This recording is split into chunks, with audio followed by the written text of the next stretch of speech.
10 mga nakakatakot na hula ng The Simpsons na mangyari sa taong 2027. Pang-10, paglakas ng China bilang bagong superpower. Noong 2005, ipinalabas ng The Simpsons ang episode na Gugu Gaipan, kung saan bumisita ang pamilya Simpson sa China. Bagamat isang comedy episode ito, ipinakita rito ang kasaysayan, politika, at lumalaking impluensya ng bansa. Pagkalipas ng halos 2 dekada, isa na ang China sa pinakamakapangyarihang ekonomiya at militar sa buong mundo. Lumalawak ang impluensya nito sa artificial intelligence, pandaigdigang kalakalan, at maging sa South China Sea. Pang-siyam, pagmamadali ng tao sa pagpunta sa Mars. Sa episode na The Marge Ian Chronicles, ipinakita ang posibilidad ng paglipat ng tao sa Mars. Noong panahong iyon, tila imposible pa ang ideyang ito. Ngunit ngayon, aktibo ng pinag-aaralan ng iba't ibang space agencies at pribadong kumpanya ang pagpapadala ng tao sa Red Planet. Pang-8, mas mahigpit na global surveillance. Matagal nang ipinapakita ng The Simpsons ang paggamit ng makabagong teknolohiya upang subaybayan ang mga mamamayan. Sa kasalukuyan, mabilis nang lumalawak ang paggamit ng AI cameras, facial recognition, digital identification, at iba't ibang surveillance systems. Habang umuunlad ang teknolohiya, dumarami rin ang mga tanong tungkol sa privacy at kalayaan ng bawat tao. Pang-7, artificial intelligence na ang papalit sa mga ginagawa ng tao. Isa sa mga paulit-ulit na tema ng The Simpsons ang pag-usbong ng automation at artificial intelligence. Ngayon, ginagamit na ang AI sa edukasyon, negosyo, media, hospital, at maging sa paggawa ng mga pelikula.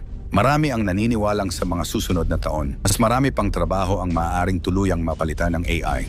Pang-6, pandaigdigang krisis sa ekonomiya. Sa maraming episode ng serye, ipinakita ang paghihirap ng mga ordinaryong pamilya, pagkawala ng trabaho, at pagtaas ng gastusin. Sa kasalukuyan, maraming bansa ang nahaharap sa mataas na inflation, mabigat na utang, at mabagal na paglago ng ekonomiya. Kapag nagsama-sama ang mga digmaan, kalamidad, at pandaigdigang alitan, maaaring mas lumala pa ang epekto nito sa kabuhayan ng milyon-milyong tao.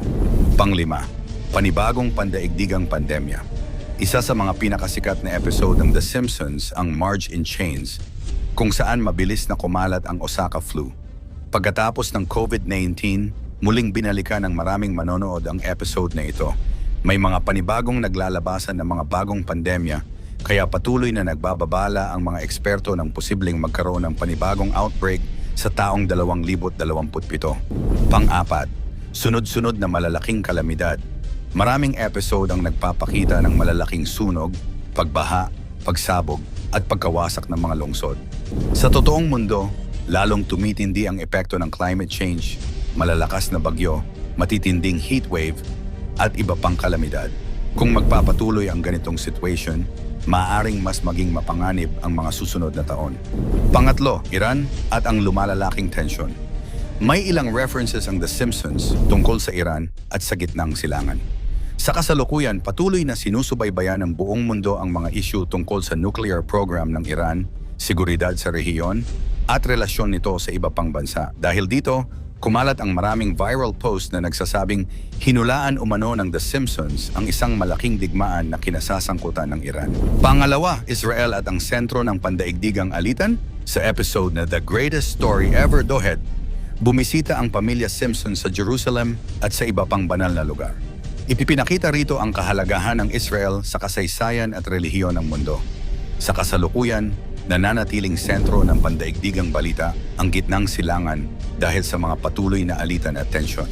At ang number 1, ang papalapit na pandaigdigang krisis, kapag pinagsama-sama ang lahat ng temang paulit-ulit na ipinakita ng The Simpsons, paglakas ng China, space race, artificial intelligence, surveillance, krisis sa ekonomiya, pandemya, malalaking kalamidad, at tensyon sa gitnang silangan. Parang unti-unting nabubuo ang larawan ng isang mundong dumaraan sa napakalalaking pagbabago. Dagdag pa rito ang lumalaking kompetisyon ng mga makapangyarihang bansa tulad ng Estados Unidos at China, gayon din ang mga patuloy na sigalot sa iba't ibang rehiyon ng mundo. Nagkataon lamang ba ang mga pagkakatulad na ito? O isa ba itong paalala na ang direksyon ng mundo ngayon ay maaaring humantong sa isang mas malaking pandaigdigang krisis? Ang nakakakilabot na hula ni Nostradamus sa taong 2027. Mahigit 450 taon nang bumabalot sa misteryo ang mga propesiya ni Nostradamus. Ngunit matapos ang pandemya, lumalalang tensyon sa pagitan ng mga bansa at sunod-sunod na krisis sa buong mundo, marami ang muling bumabalik sa kanyang mga isinulat. May babala na naman daw siya sa taong 2027. Pang-10, ang hula tungkol sa China at sa Ilog ng Silangan.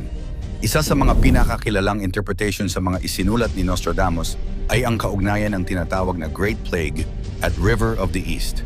Ayon sa ilang tagapagpaliwanag, ito ay maaaring tumukoy sa China at sa pinagmulan ng COVID-19. Dahil dito, muling sumikat ang pangalan ni Nostradamus at nagsimulang usisain ng marami kung may iba pa ba siyang isinulat na maaaring tumukoy sa mga susunod na pangyayari. Pang-siyam, posibleng digmaan sa pagitan ng China at Amerika.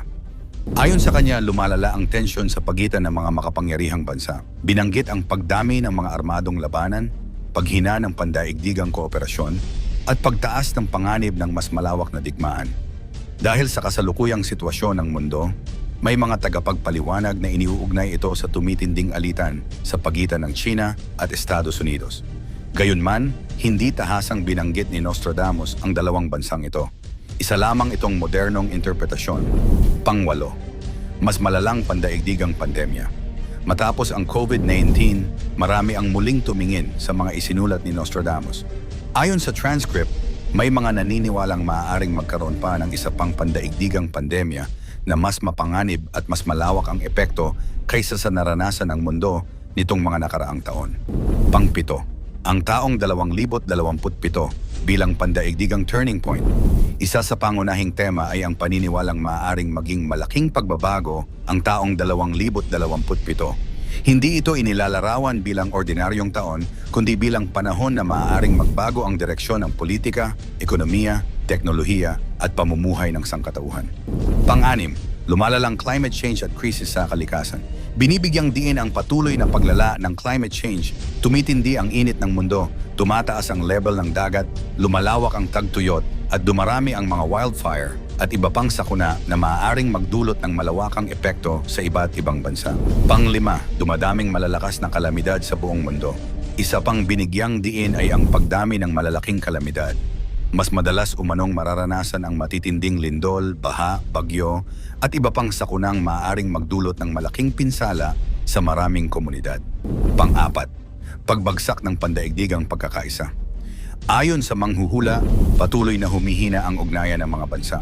Lumalalim ang hidwaan sa politika, tumitindi ang kompetisyon sa ekonomiya at unti-unting nawawala ang pagtutulungan na dating nagpapanatili ng pandaigdigang kaayusan. Pang-8, krisis sa pananampalataya at pagkatao ng sangkatauhan. Hindi lamang mga digmaan at kalamidad ang binibigyang diin sa transcript. Ayon dito, dumarami rin ang mga taong nawawalan ng pag-asa, direksyon at pananampalataya habang patuloy na nahaharap ang mundo sa iba't ibang krisis. Pangalawa, pandaigdigang pagbagsak ng sibilisasyon. Isa sa mga pinakanakakakilabot na interpretasyon ay ang posibilidad ng pagbagsak ng kasalukuyang pandaigdigang kaayusan. Ayon sa transcript, maaaring magsabay ang matinding krisis sa ekonomiya, politika, digmaan, pandemya at kalikasan na magdudulot ng malaking pagbabago sa paraan ng pamumuhay ng sangkatauhan. Para sa ilan, ito ang simula ng isang bagong panahon. Para sa iba, isa itong matinding babala. At ang number 1, katapusan na ba ng mundo sa 2027? Marami ang naniniwalang may kaugnayan ang mga isinulat ni Nostradamus sa isang malaking pangyayaring maaaring maganap sa paligid ng taong 2027. Gayunpaman, hindi kinakailangang literal na katapusan ng mundo ang tinutukoy. Maaari itong mga hulugan ng pagtatapos ng isang lumang pandaigdigang kaayusan at pagsisimula ng isang bagong yugto sa kasaysayan ng sangkatauhan. Mangyari man o hindi ang mga hulang ito, sa Diyos lang tayo maniwala, hindi sa mga ganitong mga manghuhula. Type ang Amen kung sa Panginoon ka lang sumasampalataya.